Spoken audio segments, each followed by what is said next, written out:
so you understand all this. If these mechanical gears move a spike a day, see, the first and the second, 13 and 20, join day one every 260 days. Okay? When these cities were alive, that was the calendar of the common masses, the people out there. See? Let me ask you something. Most of you, I'm sure, come from places where weather changes and announces changes. See? You see the autumn leaves and you start getting ready for winter. Okay? You always do. You go through these changes. Some of you right now could be possibly thinking, I'm coming back January because I'm going to have a nice and cool walk. It's always like this. Here it is always like this. Look, the Maya survived. There are millions of descendants of these cultures, and they live exactly the same way. They just added tourism and oil to their normal activities. But look, every April, the people out there cut the jungle. See? Every May, they set that jungle on fire. And every June, they have seeds ready.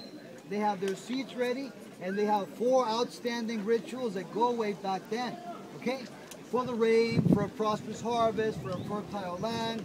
They give 4 statues life that'll guard their crops. Same people thinking the same way. Now, let me ask you this. You're here back then, and you're a part of them. Okay? How would you know when April is here, let's cut the jungle? May is here, let's set that jungle on fire. June is here, and let's have the rituals for the rain. If your calendar is missing 105 days, it's only 20 weeks of 13 days. You'd simply be lost. You needed the guidance of these. Okay? The second and the third circle makes rounds of 360. This was the calendar of the elite. The elite always knew what's going on. See? So they could prophetize simple, ordinary things like they do today. Just like they do today. Okay, then look up. Then there's 5 days. The last 5 days of the year are a compliment for the gods. If you are born then, your parents have planned you so you'd be a gift for the gods. Okay? During a moment of intense need, what these people have always feared to this day is the same thing. No rain. See, Yucatan is known as the green desert. It's a big limestone bed. It doesn't have water on the surface. If there's no rain, they will not make it because they survive through agriculture and the only source of water is the rain. So the rain god was extremely outstanding then. Today also. The rain god has a face. I'm telling you, in case it rains, you can go and complain straight to him. Above the entry, there is a face. Okay, that is the face of the Lord of the rain. Okay, now look in this group. In this group, there are people born to die for the gods. And the interesting thing is those people died through drowning. And the most fascinating part is that these people thought when they were sinking in the water, they weren't sinking into water, señores. They were crossing a dimension to the barriers of darkness where the evil gods they needed to appease lived, the infra-worlds of the Maya. See? Okay, how do you connect? Very simple.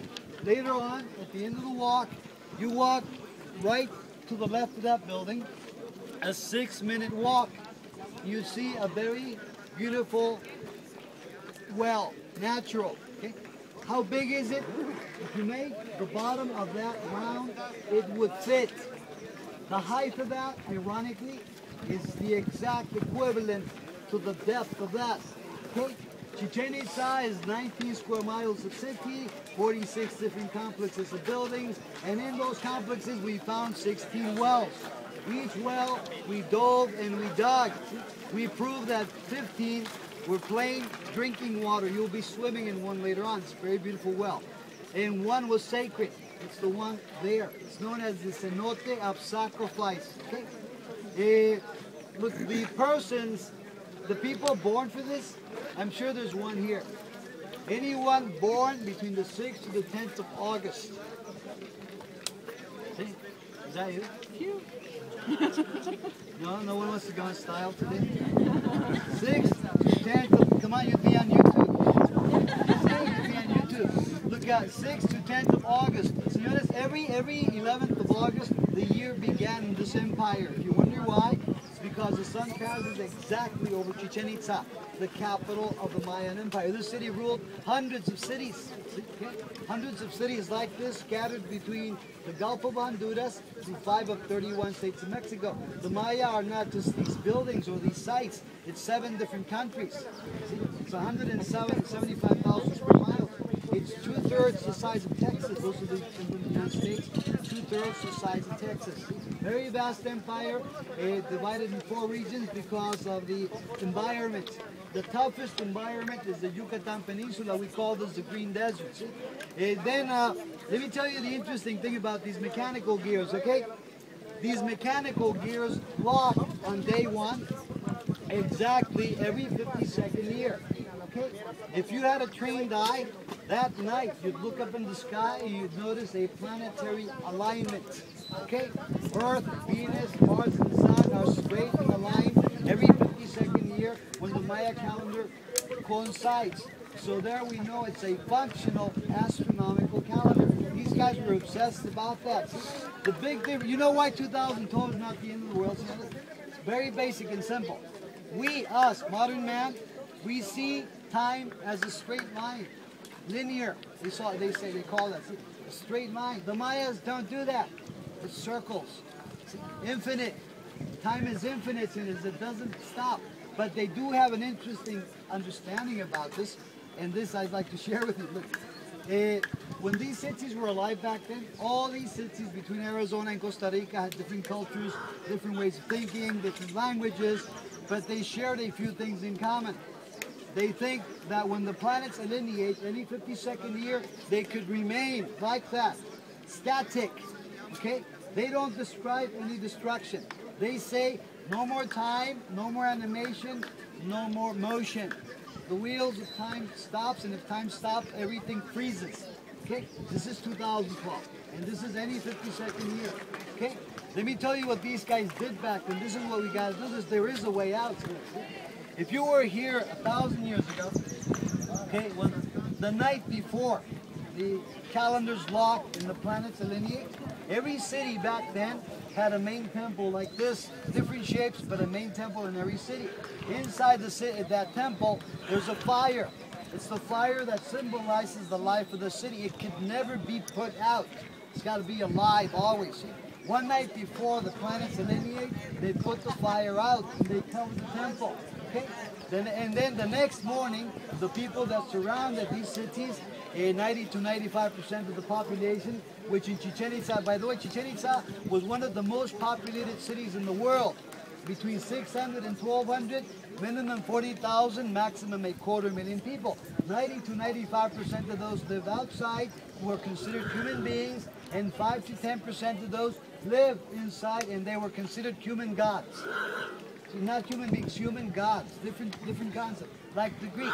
Okay, so the people outside that morning had to destroy all belonging. Pottery, tools, housing, utensils, clothing, everything had to be destroyed, okay? And then inside every city, simultaneously, between Arizona, the Pueblo Indians, to the Maya, Gulf of Honduras, men walked into a building, okay? And as soon as they stepped in, they were no longer men. They became the positive and negative forces of nature. They walked into that building with a symbol of the sun. It was a ball of rubber. We found balls of rubber 37 centuries old. See, these guys played ball games forever. They exploited rubber before anyone else in mankind. See, the ball is about this big, okay?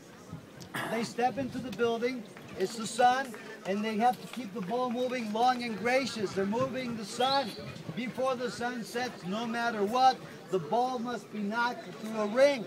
Okay, the ball goes through, and it means mythically that they broke the alignment in the sky. The next day, a new era starts.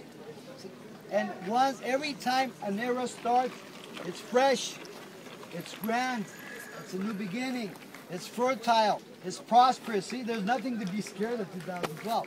Even if their prophecy was true, these guys describe a fresh beginning, an incredible beginning. See, the thing is, every time the century, which is 52 years, is about to end, man and everything starts to decay. And we think the prophecy is correct because that part